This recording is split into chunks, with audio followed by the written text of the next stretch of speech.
ಮಧ್ಯಾಹ್ನದ ಶುಭಾಶಯಗಳನ್ನು ತಿಳಿಸ್ತಾ ನಾವು ಇವತ್ತು 9ನೇ ತರಗತಿಯ ಗಣಿತ ವಿಷಯದಲ್ಲಿ ಪಾಠವನ್ನು ಪ್ರಾರಂಭಿಸುವುದಕ್ಕಿಂತ ಪೂರ್ವದಲ್ಲಿ ಸ್ವಲ್ಪ ಪೂರ್ವಜ್ಞಾನವನ್ನು ಪರೀಕ್ಷೆ ಮಾಡಬೇಕು. ರೇಖಾಗಣಿತಕ್ಕೆ ಸಂಬಂಧಪಟ್ಟ ಹಾಗೆ ಈಗ ರೇಖಾಗಣಿತದಲ್ಲಿ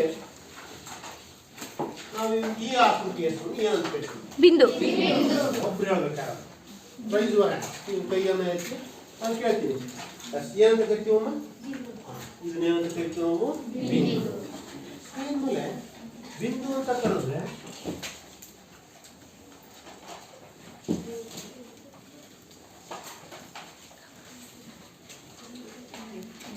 ಈ ಆಕೃತಿಯನ್ನು ಏನಂತ ಕರಿತೀವಿ? ತಕ್ಷಣ ರೇಖೆ. ಮತ್ತೆ ಇನ್ನು ಪರ್ಫೆಕ್ಟ್ ಆಗಿ ಸರಳ ರೇಖೆ. ಬೇಗ ರೇಖಾಖಂಡ. Very good. ಏನಂತ ಕರಿತೀವಿ ಇದನ್ನ? ರೇಖಾಖಂಡ. ರೇಖಾಖಂಡ ಅಂದ್ರೆ ಎರಡು ಅಂತ್ಯ ಬಿಂದುಗಳನ್ನು ಹೊಂದಿರುತ್ತೆ. ಅದನ್ನೇನಂತ ಕರಿತೀವಿ ನಾವು? ರೇಖಾಖಂಡ. ಈಗ ಮೂಲಕ ಒಂದು ಬಾಣದ ಗುರುತನ್ನ ಹಾಕಿದ್ದೀವಿ.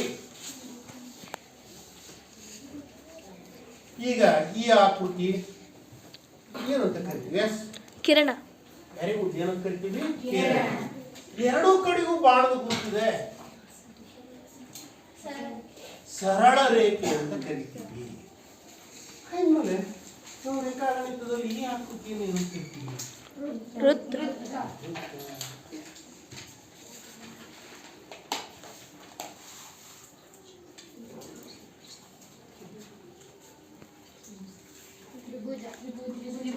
ಏನಂತ ಕರಿತೀವಿ? ತ್ರಿಭುಜ.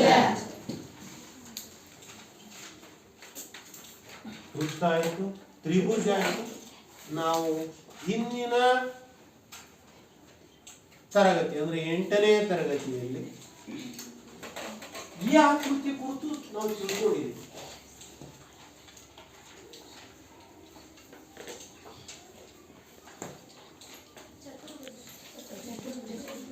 ಈ ಆಕೃತಿ ಹೆಸರೇನು? ಚತುರ್ಭುಜ. ಹಾಗಿದ್ಮೇಲೆ ಚತುರ್ಭುಜ ಅಂತಂದ್ರೆ ಇದ್ರಲ್ಲಿ ನೋಡ್ರಿ ಎಷ್ಟು ಕೋನಗಳಿದಾವೆ, ಎಷ್ಟು ಬಾಹುಗಳಿದಾವೆ. ಒಬ್ರು ಹೇಳ್ಬೇಕು, ಎಲ್ಲರೂ ಹೇಳ್ಬಾರ್ದು. ಎಷ್ಟು ಸಂಗೀತ? 4 ಕೋನಗಳಿದಾವೆ, 4 ಬಾಹುಗಳಿದಾವೆ, 4 ಶೃಂಗಗಳಿವೆ. ಹಾಗಿದ್ಮೇಲೆ ಚತುರ್ಭುಜ ಅಂತಂದ್ರೆ ಏನು? 4 ಬಾಹುಗಳು, 4 ಕೋನಗಳು, 4 ಶೃಂಗಗಳನ್ನು ಒಳಗೊಂಡಿರುವ ಆಕೃತಿಯನ್ನ ಚತುರ್ಭುಜ ಕರಿಬಹುದು. ಇನ್ನೂ ಪರ್ಫೆಕ್ಟ್ ಆಗಿ, ಇನ್ನೂ ಉತ್ತಮವಾಗಿರುತ್ತೆ. ಎಸ್, ಮತ್ತೆ ಶ್ರೀರಾಮ್, ಇನ್ನೂ ಉತ್ತಮ.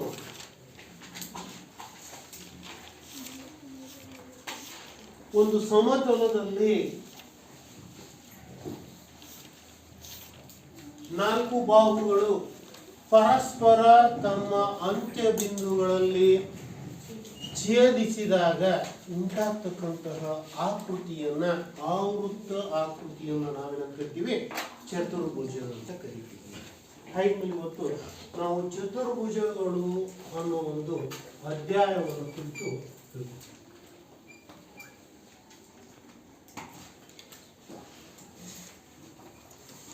ನೋಡಿ. ಹೆಸರೇ ಹೇಳುವಂತ ಚತುರ್ಭುಜಗಳು ಅಂತಂದ್ರೆ ನಾನು ಈಗಾಗಲೇ ಒಂದು ಚತುರ್ಭುಜವನ್ನು ಬರೆದಿದ್ದೀನಿ. ಈ ಚತುರ್ಭುಜದಲ್ಲಿ 4 ಬಾಹುಗಳಿದಾವೆ ಅಂತ ಗೊತ್ತು. 4 ಬಾಹುಗಳು.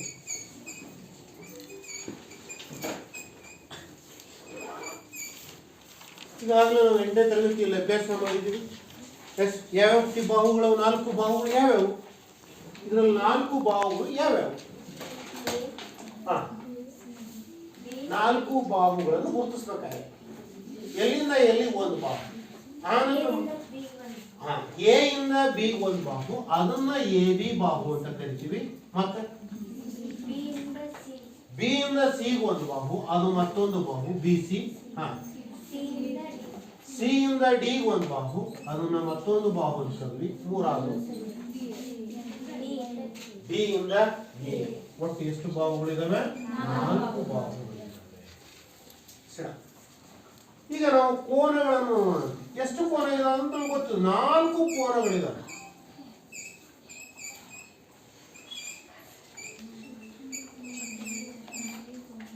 ಶಿವಾನಿ, 4 ಕೋನಗಳು ಯಾವ್ಯಾವು? ಎ ಕೋನ, ವೆರಿ ಗುಡ್.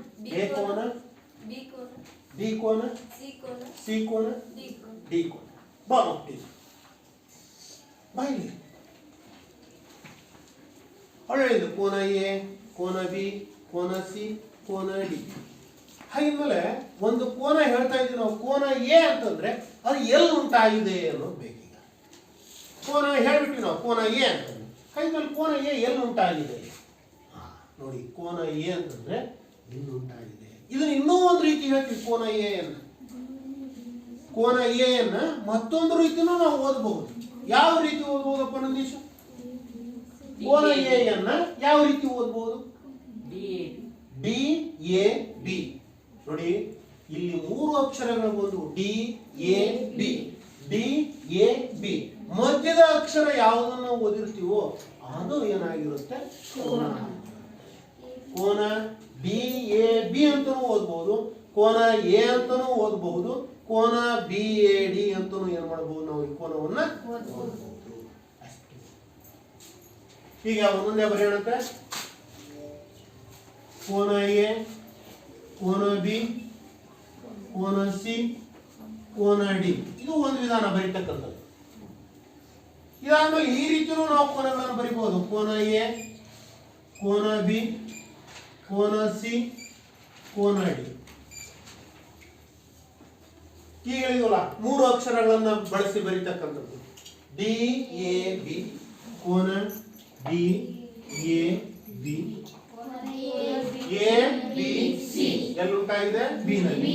ಕೋನ ಎ ಬಿ ಸಿ, ಕೋನ ಬಿ ಸಿ ಡಿ, ಕೋನ ಬಿ ಸಿ ಡಿ, ಕೋನ ಸಿ ಎ, ಕೋನ ಸಿ ಎ.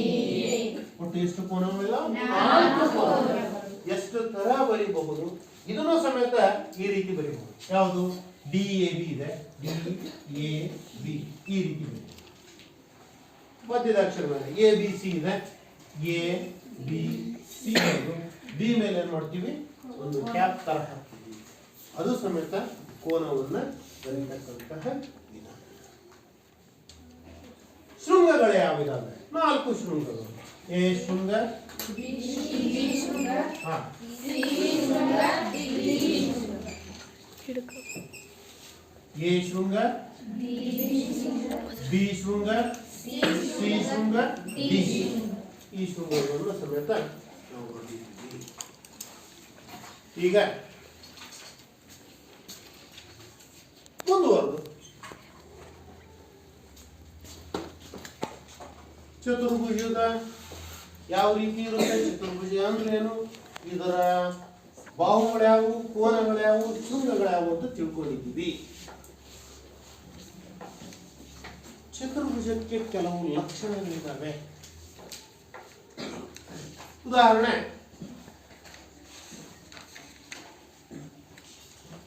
ನಾನೀಗ ಒಂದು ಚತುರ್ಭುಜಗಳನ್ನು ವರ್ಗೀಕರಿಸಿದ್ದೀನಿ. ಅವುಗಳ ಲಕ್ಷಣಗಳ ಆಧಾರದ ಮೇಲೆ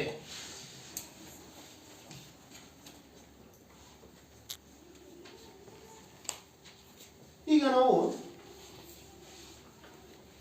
ಎಲ್ಲರ ಮನೆಯಲ್ಲೂ ಹಸುಗಳನ್ನು ಸಾಕಿದೀವಲ್ವಾ?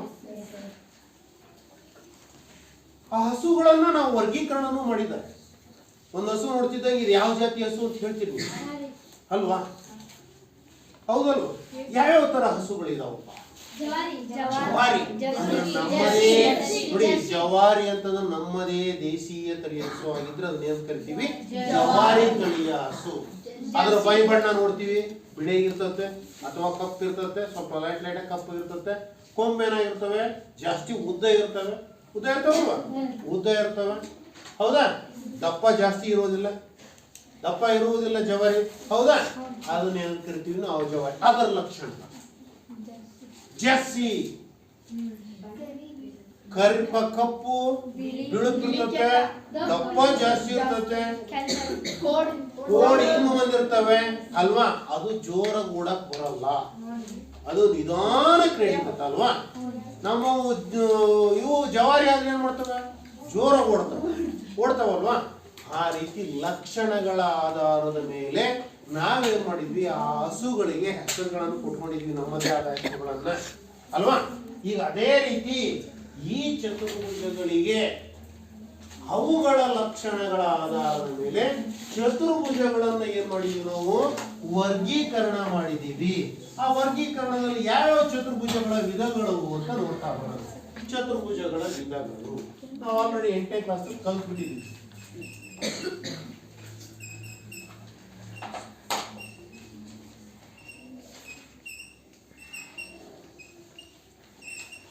ಪಾಸ್ ಮಾಡಿ. ಯಾವುದು? ಸಮಾಂತರ ಚತುರ್ಭುಜ. ಸಮಾಂತರ ಚತುರ್ಭುಜ.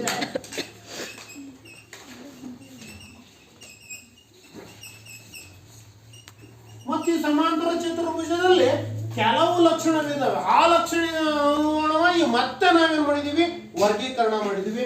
ಅವ್ಯಾವ್ಯಾವು ಅಂತಂದ್ರೆ ಇದರಲ್ಲಿ ಆಯತ, ಚೌಕ,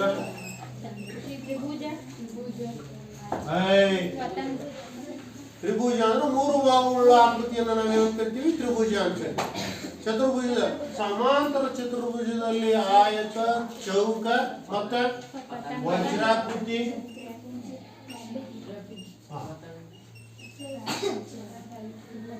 ಇಲ್ಲಿ ಮಾಡೋಣ ಟ್ರಾಪಿಜ್ಯ,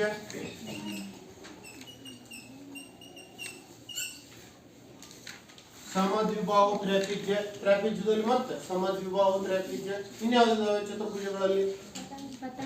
ಪತಂಗ ಮತ್ತೆ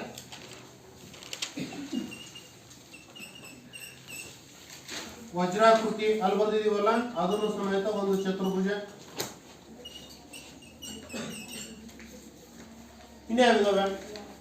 ಇಷ್ಟನ ಅವುಗಳ ಲಕ್ಷಣಗಳಿಗೆ ಆಧಾರವಾಗಿ ಸಮಾಂತರ ಚತುರ್ಭುಜ, ಟ್ರಾಪಿಜ್ಯ, ಪತಂಗ, ವಜ್ರಾಕೃತಿ ಈ ರೀತಿ ಏನ್ ಮಾಡಿದೀವಿ, ಅವನ್ನ ವರ್ಗೀಕರಣ ಮಾಡಿದೀವಿ. ಅವನ್ನ ಎಲ್ಲಿ ಕಲ್ತಿದೀವಿ? 8ನೇ ಕ್ಲಾಸ್ ಅಲ್ಲೇ ಕಲ್ತಿದೀವಿ.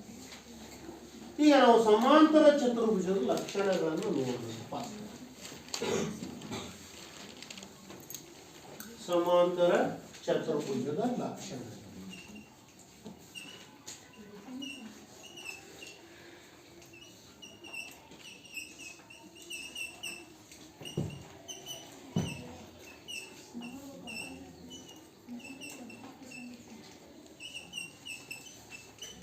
ಸಮಾಂತರ ಚತುರ್ಭುಜದ ಲಕ್ಷಣಗಳು ಅಂತಂದ್ರೆ ಇಲ್ಲೊಂದು ಸಮಾಂತರ ಚತುರ್ಭುಜವನ್ನು ಬರೀತೀನಿ ನಾನು.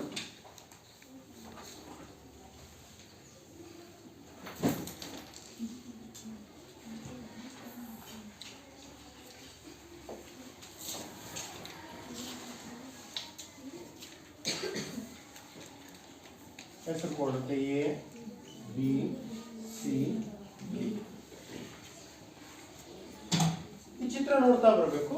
ಈ ಬಾಹು ಎಷ್ಟಿದೆಯೋ ಈ ಬಾಹುನು ಅಷ್ಟೇ ಇದೆ. ಅಂದ್ರೆ ಏನಾಗಿದೆ, ಅವೆರಡು ಎಂತ ಬಾಹುಗಳು? ಅಭಿಮುಖ ಬಾಹುಗಳು. ಅಭಿಮುಖ ಬಾಹುಗಳು ಏನಾಗಿರ್ತವೆ? ಸಮನಾಗಿರ್ತವೆ. ಮತ್ತು ಇವೆರಡೂ ಬಾಹುಗಳನ್ನ ಎಷ್ಟೇ ದೂರ ನಾವು ಮುಂದಕ್ಕೆ ವೃದ್ಧಿಸಿದ್ರು ಅವೇನಾಗಲ್ಲ, ಒಂದನ್ನೊಂದನ್ನ ಎಲ್ಲೂ ಛೇದಿಸುವುದಿಲ್ಲ. ಅಥವಾ ಇವೆರಡೂ ಬಾಹುಗಳಿಗೆ ಯಾವುದೇ ಸಾಮಾನ್ಯ ಬಿಂದು ಇಲ್ಲ. ಸಾಮಾನ್ಯ ಬಿಂದು ಇಲ್ಲ ಅಂತಂದ್ರೆ ಅವನು ಎಂತ ರೇಖೆಗಳು ಅಂತ ಕರಿತೀವಿ ಅಂತಂದ್ರೆ ಸಮಾಂತರ ರೇಖೆಗಳು. ಇದನ್ನ ಹೀಗೂ ಬರಿತೀವಿ, ಎ ಬಿ ಸಮಾನಾಂತರ ಬಿ ಸಿ. ಇದು ಸಮಾನಾಂತರ. ಸಮ ಅಂತಂದ್ರೆ A B is equal to B C. ಸಮ ಅಂದ್ರೆ ಇದು ಎಷ್ಟು ಉದ್ದ ಇದೆಯೋ ಅಷ್ಟೇ ಉದ್ದ ಇದೆ. ಸಮಾಂತರ ಅಂದ್ರೆ ಆ ಎರಡೂ ಬಾಹುಗಳನ್ನು ಎಷ್ಟೇ ದೂರ ವೃದ್ಧಿಸಿದ್ರು ಯಾವುದೇ ಸಾಮಾನ್ಯ ಬಿಂದು ಇರೋದಿಲ್ಲ. ಸಾಮಾನ್ಯ ಬಿಂದು ಇತ್ತು ಅಂದ್ರೆ ಏನಾಗಿರ್ತಾವೆ, ಎರಡು ರೇಖೆಗಳು ಒಂದನ್ನೊಂದನ್ನ ಮುಂದಿಲ್ಲಾದ್ರೂ ಛೇದಿಸ್ತವೆ. ಇದು ಮೊದಲನೇದಾಗಿ. ಒಂದು ಸಮಾಂತರ ಇರ್ತವೆ ಮತ್ತೆ ಸಮವಾಗಿರ್ತವೆ. ಈ ಕಡೆ ಬಾಹುಗಳು ಸಮೇತ ಬಿ ಸಿನು ಏನಾಗಿರುತ್ತೆ, ಡಿ ಎ ಸಮಾನಾಂತರ B C. Next D A ಎಷ್ಟಿರುತ್ತೋ ಬಿ ಸಿನೂ ಅಷ್ಟೇ ಸಮನಾಗಿರುತ್ತೆ. D A is equals to B C. ಇದು ಆಯ್ತು ಒಂದು ಇದನ್ನು ಬರಲಿ. ನೆಕ್ಸ್ಟ್ ಇನ್ನೇನಿದೆ ನೋಡಿ, ಇದಕ್ಕೆ ಒಂದು ಕರ್ಣವನ್ನು ಎಳೆಯೋಣ.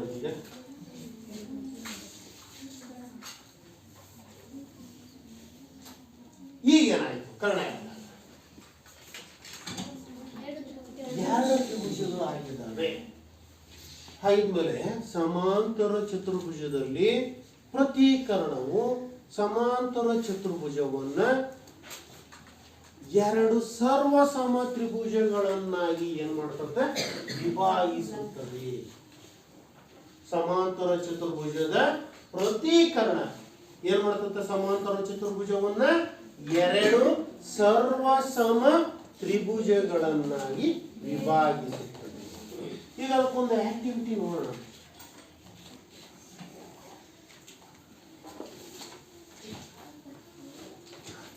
ಇಲ್ಲಿ ನಾವು ಒಂದು ಸಮಾಂತರ ಚತುರ್ಭುಜವನ್ನ ರಚನೆ ಮಾಡಿದ್ವಿ, ಹೌದಾ? ಇದನ್ನ ನಂದಿತ ಸುಣಗ ರಚನೆ ಮಾಡ್ಕೊಂಡ್ಬಂದಾಳೆ. ಈಗ ಇದನ್ನು ಕಟ್ ಮಾಡುವುದರ ಮುಖಾಂತರ ನಾವು ಫಸ್ಟ್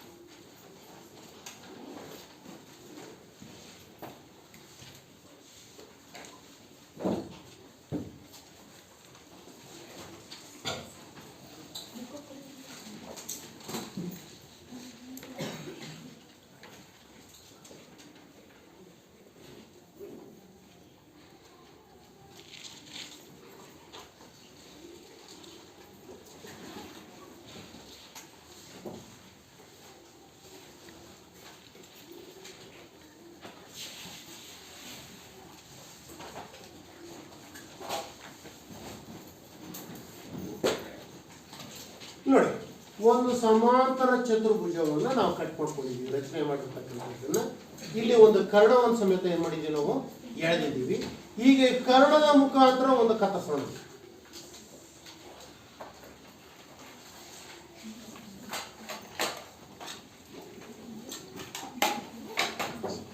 ಕತ್ತರಿಸಿದ್ದೀವಿ. ಹೀಗಿತ್ತು ಸಮಾಂತರ ಚತುರ್ಭುಜ. ಇದನ್ನೇನ್ ಮಾಡಿದ್ವಿ? ಈಗ ನಾವು ಕಟ್ ಮಾಡಿದ್ವಿ. ಯಾವುದ್ರ ಮುಖಾಂತರ? ಆ ಒಂದು ಕರ್ಣ ಹೋಗಿರೋ ಜಾಗದಿಂದ ಏನ್ ಮಾಡಿದ್ವಿ? ಹಾದು ಹೋಗಿರೋ ಜಾಗದಿಂದ ಕಟ್ ಮಾಡಿದ್ವಿ. ಇಲ್ಲೇನಿದೆ? ಎ ಇದೆ, ಇಲ್ಲಿ ಬಿ ಇದೆ, ಇಲ್ಲಿ ಸಿ ಇದೆ, ಇಲ್ಲಿ ಡಿ ಇದೆ, ಹೌದಾ? ಈಗ ಇವೆರಡನ್ನು ಬಿಡಿಸೋಣಂತೆ. ಬಿಡಿಸಿದೀವಿ ಎರಡನ್ನು. ಈಗ ನಮಗೆ ಏನ್ ಕಾಣ್ತಾ ಇದೆ? ಎರಡು ತ್ರಿಭುಜ ಕಾಣ್ತಾ ಇದ್ದಾವ. ನಾನು ಇದೇ ತ್ರಿಭುಜಗಳನ್ನು ಇಲ್ಲಿ ಬರಿತೀನಿ.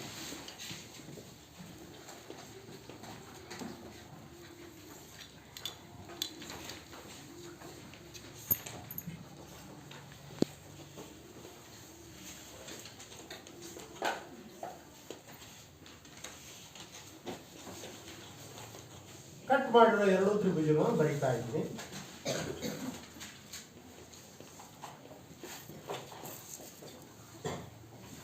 ಇಲ್ಲೇನಿತ್ತು? ಎ. ಇಲ್ಲಿ ಎ ಇತ್ತು, ಇಲ್ಲಿ ಬಿ, ಇಲ್ಲಿ ಏನಿದೆ? ಡಿ. ಡಿ ಇದೆ. ಇಲ್ಲಿ ಏನಿದೆ? ಡಿ. ಇಲ್ಲೇನಿದೆ? ಸಿ. ಇಲ್ಲೇನಿದೆ? ಡಿ.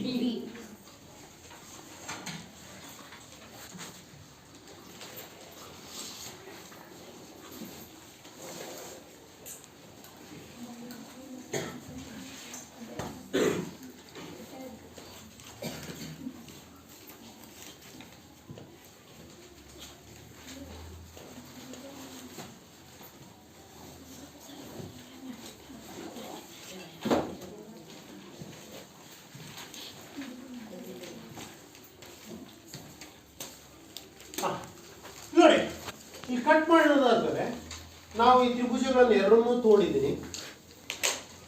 ಹೀಗಿದೆ. ನಾವು ಹೀಗೆ ಹೋಲಿಸಿದ್ರೆ ಎರಡು ಹೊಂದ್ಕೊಂತಾ ಇದಾವ.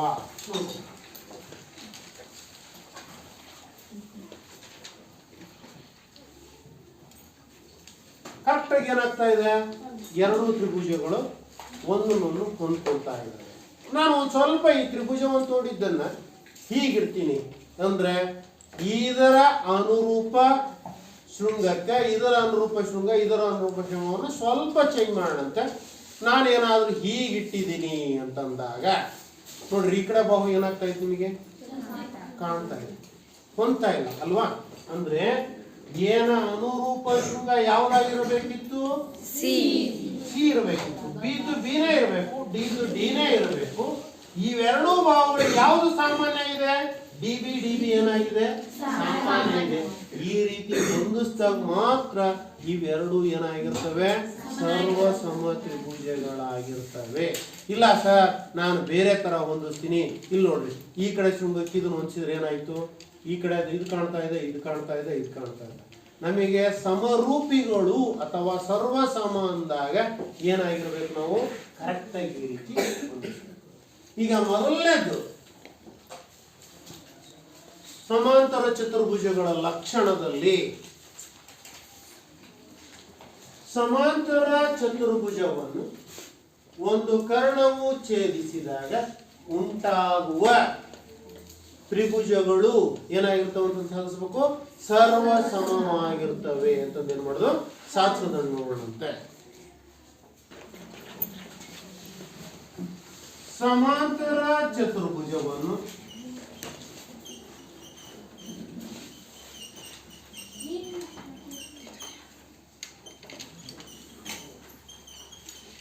ಪ್ರತಿ ಕರ್ಣವು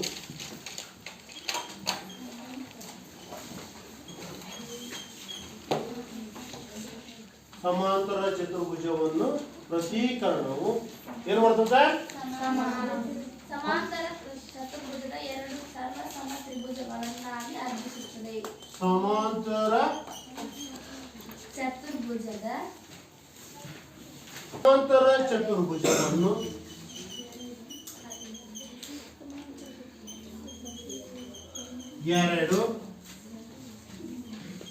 ಎರಡು ಸರ್ವ ಸಮ ತ್ರಿಭುಜಗಳನ್ನಾಗಿ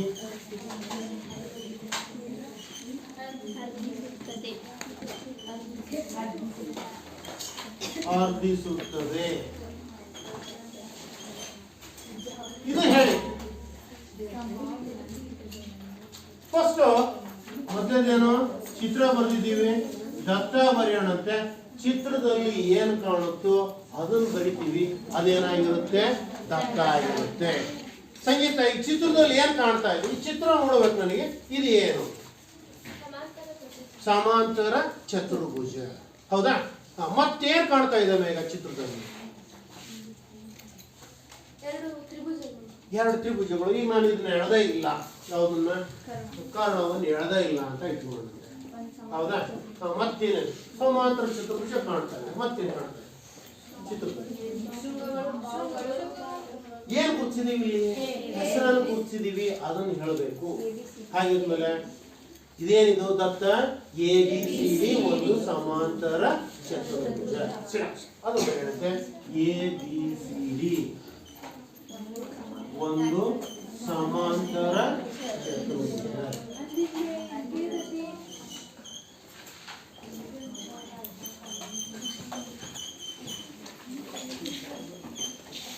ಈ ದತ್ತ ಆದ್ಮೇಲೆ ಮುಂದಿನ ಸ್ಟೆಪ್ ಯಾವುದು?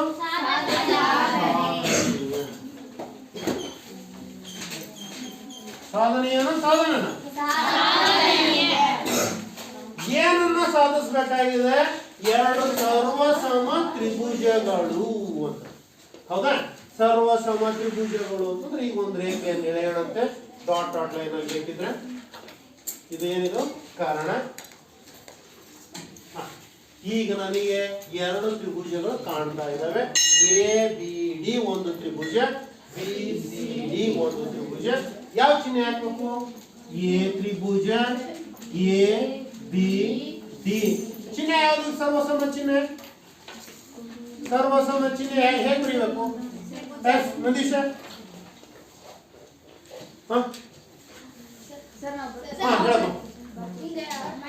ಎರಡು ಸಮ ಚಿಹ್ನೆ ಹಾಕಿ ಮೇಲೆ ಒಂದು ಅಡ್ಡ ಎಸ್ ಬರಿತೀವಿ.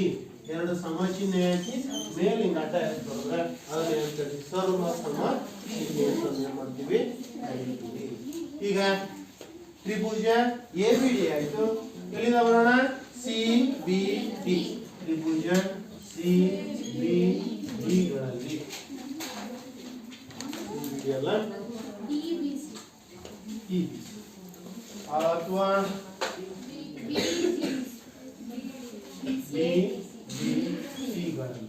DBC ಅಷ್ಟೇ.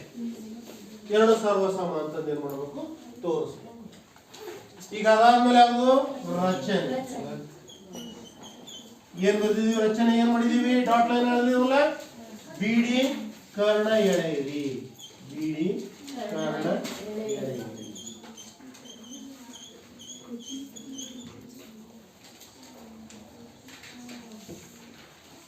ದತ್ತ ಆಯ್ತು, ಸಾಧನೆ ಆಯ್ತು, ರಚನೆ. ಸಾಧನೆ. ಅವೇ ಎರಡು ತ್ರಿಭುಜಗಳನ್ನು ತೋರೋಣ. ತ್ರಿಭುಜ ಯಾವುದು? ABD ಮತ್ತು ತ್ರಿಭುಜ DBC ಗಳಲ್ಲಿ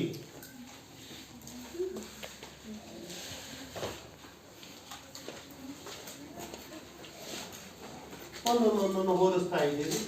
ನೋಡಿ, ಈ ಕೋನ ಎರಡು. AB ಏನು? ಸಮಾಂತರ ರೇಖೆ. DC ಏನು? ಸಮಾಂತರ ರೇಖೆ. ಈ DB ಅಂತಕ್ಕಂಥದ್ದು ಏನಿದು? ಛೇದಕ ರೇಖೆ. ಎರಡು ಸಮಾಂತರ ರೇಖೆಗಳನ್ನ ಒಂದು ಛೇದಕ ರೇಖೆಯು ಛೇದಿಸಿದಾಗ ಉಂಟಾಗಿರ್ತಕ್ಕಂಥವು ಇವೆಂತ ಕೋನಗಳು? ಪರ್ಯಾಯ ಕೋನಗಳು. ಏನಾಗಿರ್ತವೆ? ಸಮನಾಗಿರ್ತವೆ. ಅದನ್ನೇ ಬರೆಯೋಣಂತೆ. ಕೋನ ಬೇಕಿದ್ರೆ ADB. ಕೋನ ADB is equals to ಕೋನ DBC. ಯಾವ ರೇಖೆಗಳು? AB ಸಮಾನಾಂತರ, DC ಯಾವ ಛೇದಕ ರೇಖೆ? BD ಛೇದಕ ರೇಖೆ.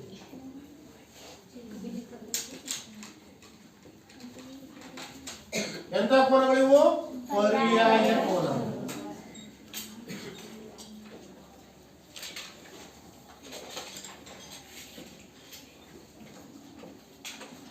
ನೆಕ್ಸ್ಟ್ ಪರ್ಯಾಯ ಕೋನಗಳು ಅಂತ ಬಂದ್ವಿ. ಈಗ ಈ ಕೋನ ಕೊಡೋಣ. ಈ ಕೋನಕ್ಕೆ ಈ ಕೋನ ಏನು? ಸಮ. ಯಾವುದು? ಕೋನ ABD. ಕೋನ ABD is equals to ಕೋನ BDC. ಸೇಮ್ ಯಾವುದು? ಅದೇ ಇದು. ಇವೆರಡಕ್ಕೂ ಕಾರಣ ಇದೆ. AB ಮತ್ತು DC ಸಮಾಂತರ ರೇಖೆಗಳು, BD ಏನಿದು? ಛೇದಕ ರೇಖೆ. ಈಗ ಈ ತ್ರಿಭುಜಕ್ಕೂ ಈ ತ್ರಿಭುಜಕ್ಕೂ ಒಂದೇ ಸಾಮಾನ್ಯ ಬಾಹು ಇದೆ. ಯಾವುದು? ಈ ತ್ರಿಭುಜಕ್ಕೂ ಒಂದು ಬಾಹು ಇದೆ, ಈ ತ್ರಿಭುಜಕ್ಕೂ ಒಂದು ಬಾಹು ಇದೆ. ಯಾವುದು? DB. ಎರಡಕ್ಕೂ ಏನಿದೆ? ಸಾಮಾನ್ಯ ಬಾಹು ಇದೆ. DB is equals to DB ಸಾಮಾನ್ಯ ಬಾಹು.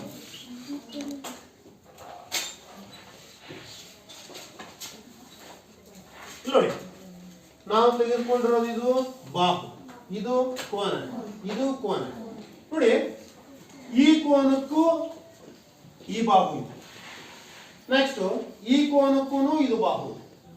ನೆಕ್ಸ್ಟ್ ಈ ಕೋನಕ್ಕೂ ಇದು ಬಾಹು ಇದೆ. ಈ ಕೋನಕ್ಕೂ ಅಂದ್ರೆ ಕೋನ ಬಾಹು ಕೋನ ಸಿದ್ಧಾಂತದ ಪ್ರಕಾರ ಈ ಎರಡೂ ತ್ರಿಭುಜಗಳು ತೆಗೆದುಕೊಂಡಿರತಕ್ಕಂಥ ಎರಡೂ ತ್ರಿಭುಜ ABD ಸರ್ವಸಮ.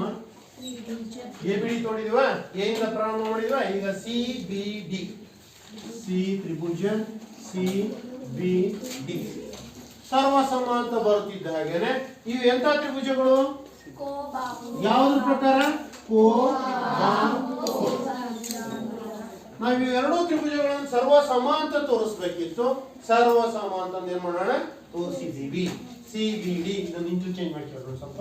CBD ಅರ್ಥ ಆಗಿದೆಯಾ? ಫಸ್ಟ್ ದತ್ತ ಚಿತ್ರ ನೋಡಿ ಬರಿತೀವಿ. ಸಾಧನೆಯ ಹೇಳಿಕೆನಲ್ಲೇ ಕೊಟ್ಟಿದ್ದಾರೆ. ನೆಕ್ಸ್ಟ್ ರಚನೆ ಯಾವುದನ್ನ? BD ಅನ್ನು ಹೇಳ್ತಿದ್ದೀವಿ. ಕೋನ ಬಾಹು ಕೋನ ತೆಗೆದುಕೊಂಡು ಏನ್ ಮಾಡಿದೀವಿ? ಈ ಒಂದು ಪ್ರಮೇಯವನ್ನ ಸಾಧಿಸಿದೀವಿ. ಈಗ ಇದನ್ನ ಯಾರೋ ಸಂಗೀತ ಮತ್ತೊಂದು ಸರಿ ಏನ್ ಮಾಡ್ತಾಳೆ, ಸಾಧಿಸಿ ತೋರಿಸ್ತಾಳೆ. ಬೊಮ್ಮ ಸಂಗೀತ.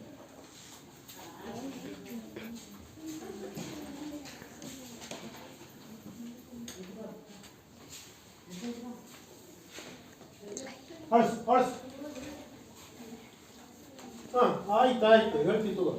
ಅದೇನಿದೆ ಹೇಳೋಣ.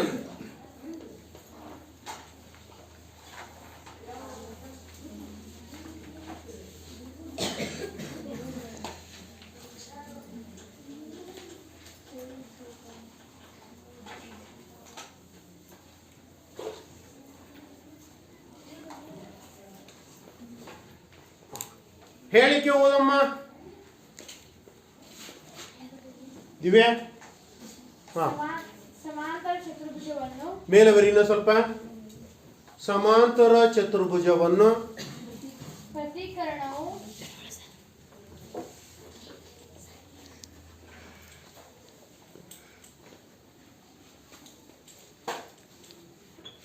ಪ್ರತೀಕರಣವು ಪ್ರತೀಕರಣವು ಕರ್ಣ ನ ಬರೆದು ಅರ್ಕಾವತ್ ಹಾಕಬೇಕು. ಪ್ರತೀಕರಣವು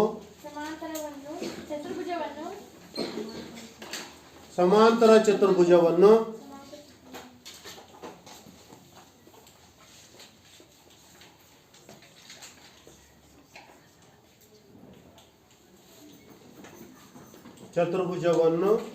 ಎರಡು ಸರ್ವ ಸಮಕರ್ಣಗಳನ್ನಾಗಿ, ವೆರಿ ಗುಡ್, ಎರಡು ಸರ್ವಸಮ ತ್ರಿಭುಜಗಳನ್ನಾಗಿ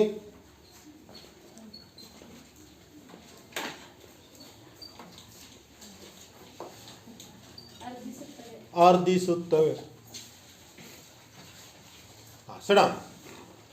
ಚಿತ್ರ ಬರಿ. ಒಂದು ಸಮಾಂತರ ಚತುರ್ಭುಜ ಬರಿ. ಮೇಲ್ಭಾಗದಲ್ಲೇ ಬರೆದ್ಬಿಡು ಆ ಲಕ್ಷಣಗಳ ಅಳಿಸಿ.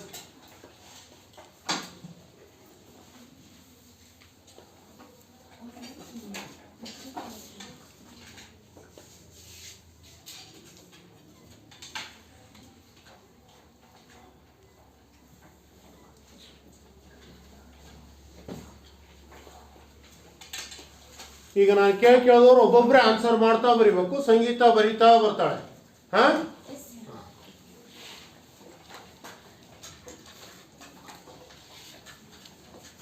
ಫಸ್ಟ್ ಈಗ ಬೇಡ ಬೇಡ ಬೇಡ ಸಾಕು. ಈಗ ದತ್ತ ಮೊದಲೇದ್ದು. ಇದಳ ದತ್ತವನ್ನು ಏನು ಬರಿತೀವಿ? ಚಿತ್ರ ನೋಡ್ತೀವಿ. ಒಂದು ದತ್ತ ಅಲ್ಲದ ಅದನ್ನ ಹೇಳ. ಒಂದು ಸಮಾಂತರ ಚತುರ್ಭುಜ ABCD, ಒಂದು ಸಮಾಂತರ ಚತುರ್ಭುಜ. ABCD ಒಂದು ಸಮಾಂತರ ಚತುರ್ಭುಜ. ಈಗ ನೆಕ್ಸ್ಟ್ ಸಾಧನೀಯ.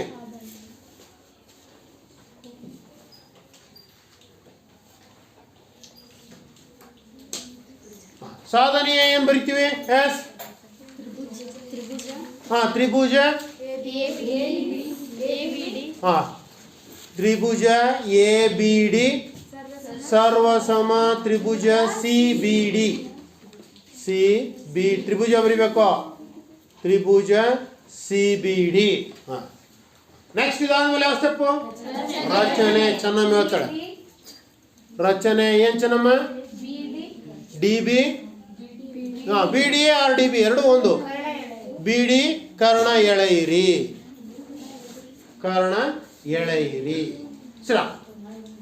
ಈಗ ರಚನೆ ಆದ್ಮೇಲೆ ಮುಂದಿನ ಸ್ಟೆಪ್ ಯಾವುದು? ಸಾಧನೀಯ. ವೆರಿ ಗುಡ್, ಸಾಧನೆ. ಈಗ ಸಾಧನೆ ಯಾವ್ಯಾವ ತ್ರಿಭುಜಗಳನ್ನು ತಗೊಂತೀವಿ? ಕರ್ಣ ಎಳಿ ಫಸ್ಟ್. ಬಿಡಿ ಕರ್ಣ ಎಳಿ ಮೇಲೆ ಚಿತ್ರದಲ್ಲಿ. ಯಾವ್ಯಾವ ತ್ರಿಭುಜಗಳನ್ನು ತೆಗೆದುಕೊಳ್ತೀವಿ? ABD ಬರೆಯಲ್ಲ. ತ್ರಿಭುಜ ABD. ತ್ರಿಭುಜ ಬರಿಬೇಕು. ತ್ರಿಭುಜ ABD ಮತ್ತು ತ್ರಿಭುಜ CBDಗಳಲ್ಲಿ ಅಲ್ಲಿ ಗುರುತಿಸ್ಕೋ. ಎಲ್ಲಿ? ಸಮಾಂತರ ಚತುರ್ಭುಜದಲ್ಲಿ.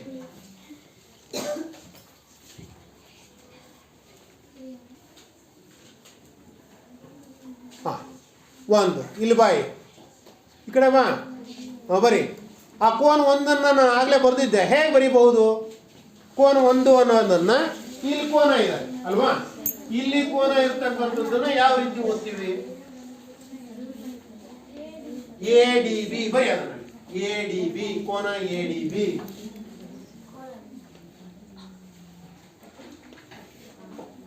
ಈಸ್ ಈಕ್ವಲ್ಸ್ ಟು ಈ ಕೋನವನ್ನು ಯಾವ ರೀತಿ ಓದ್ತೀವಿ ಇಲ್ಲಿ ನೋಡಿ ಸಿ ಬಿ ಡಿ ಓದು ಬರಿ ಸಿ ಬಿ ಡಿ ಕೋನ ಸಿ ಬಿ ಡಿ ಕೋನ ಬರಿ ಇದರಲ್ಲಿ ಯಾವ ಸಮಾಂತರ ರೇಖೆಗಳು ಅಂತ ಹೇಳಿದ್ವಿ ಯಾವ ಸಮಾಂತರ ರೇಖೆಗಳು ಎ ಬಿ ಸಮಾನಾಂತರ ಡಿ ಸಿ ಬರಿ ಅಲ್ಲಿ ಬರಿ ಅಲ್ಲಿ ಆ ಕಡೆ ಮುಂದಕ್ಕೆ ಎ ಬಿ ಸಮಾನಾಂತರ ಎ ಬಿ ಸಮಾನಾಂತರ ಯಾವ್ದದು ಡಿ ಸಿ ಯಾವ ಛೇದಕ ರೇಖೆ ಡಿ ಬಿ ಛೇದಕ ರೇಖೆ ಬರೀ ಕೆಳಗೆ ಡಿ ಬಿ ಛೇದಕ ರೇಖೆ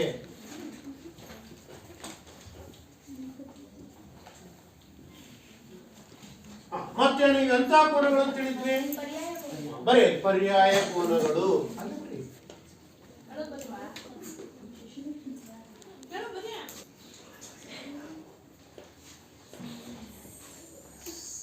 ಈ ಒಂದು ಕೋನವನ್ನು ಬರೆದಿದ್ವಿ ಅಲ್ವಾ ಈಗ ನೆಕ್ಸ್ಟ್ ಮತ್ತೆ ಇನ್ನೇನು ಬಂದಿದ್ವಿ ಇದು ಒಂದು ತೋರಿಸಿದ ಮೇಲೆ ಮತ್ತೆ ಮುಗಿಸಿದ್ವಿ ಬರೀ ಎರಡು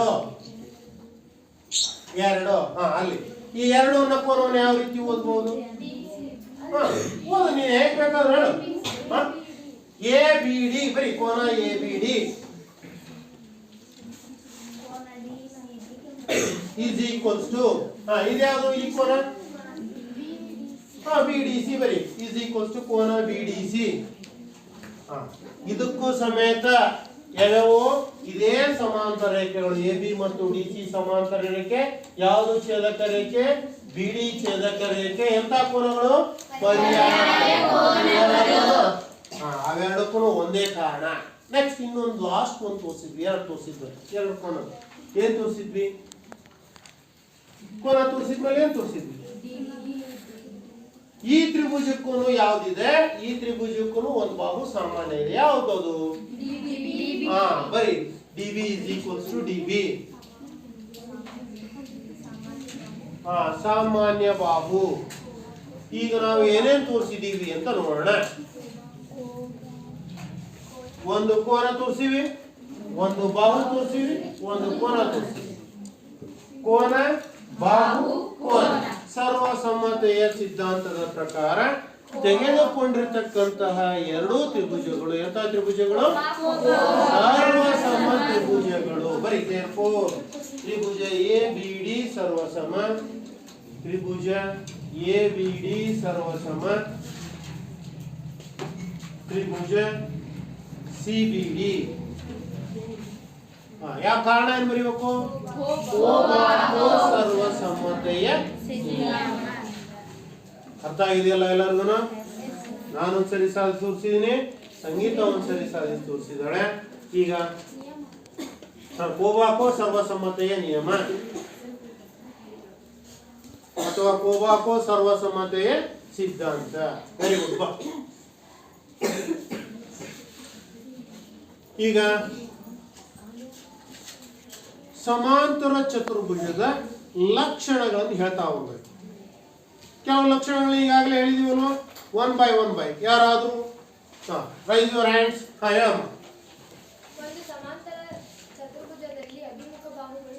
ವೆರಿ ಗುಡ್ ಸಮಾಂತರ ಚತುರ್ಭುಜದಲ್ಲಿ ಅಭಿಮುಖ ಬಾಹುಗಳು ಏನಾಗಿರ್ತವೆ ಸಮನಾಗಿರ್ತವೆ ಮತ್ತೆ ಸಮಾಂತರವಾಗಿರ್ತವೆ ಎರಡು ಜೊತೆ ಅಭಿಮುಖ ಬಾಹುಗಳು ಏನಾಗಿರ್ತವೆ ಸಮಾಂತರವಾಗಿರ್ತವೆ ವೆರಿ ಗುಡ್ ಮತ್ತೆ ಸಮಾಂತರ ಚತುರ್ಭುಜದ ಎರಡು ಕರ್ಣಗಳು ಪರಸ್ಪರ ಅರ್ಧಿಸುತ್ತವೆ ವೆರಿ ಗುಡ್ ಸಮಾಂತರ ಚತುರ್ಭುಜದ ಕರ್ಣಗಳು ಪರಸ್ಪರ ಏನಾಗಿರ್ತವೆ ಅರ್ಧಿಸುತ್ತವೆ ಮತ್ತೆ ಮತ್ತೆ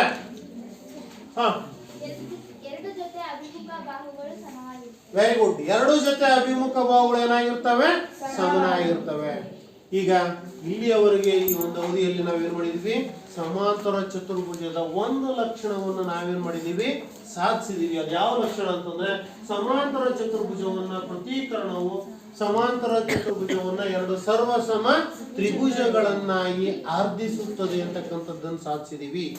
ಮುಂದಿನ ಅವಧಿಗಳಲ್ಲಿ ಏನ್ ಮಾಡೋಣ, ಸಮಾಂತರ ಚತುರ್ಭುಜವನ್ನ ಕರ್ಣಗಳು ಏನ್ ಮಾಡ್ತವೆ, ಪರಸ್ಪರ ಆರ್ಧಿಸುತ್ತವೆ ಅಂತಕ್ಕಂಥದ್ದನ್ನು ಸಾಧಿಸೋಣ. ಜೊತೆಗೆ ಸಮಾಂತರ ಚತುರ್ಭುಜದ ಅಭಿಮುಖ ಬಾಹುಗಳು ಏನಾಗಿರ್ತವೆ, ಸಮನಾಗಿರ್ತವೆ ಅಂತಕ್ಕಂಥದ್ದನ್ನು ಏನ್ ಮಾಡೋಣ, ಸಾಧಿಸೋಣ ಅಂತ ಹೇಳ್ತಾ ಈ ಒಂದು ಅವಧಿಯನ್ನು ಏನ್ ಮಾಡೋಣ, ಇಲ್ಲಿಗೆ ಮುಗಿಸೋಣ.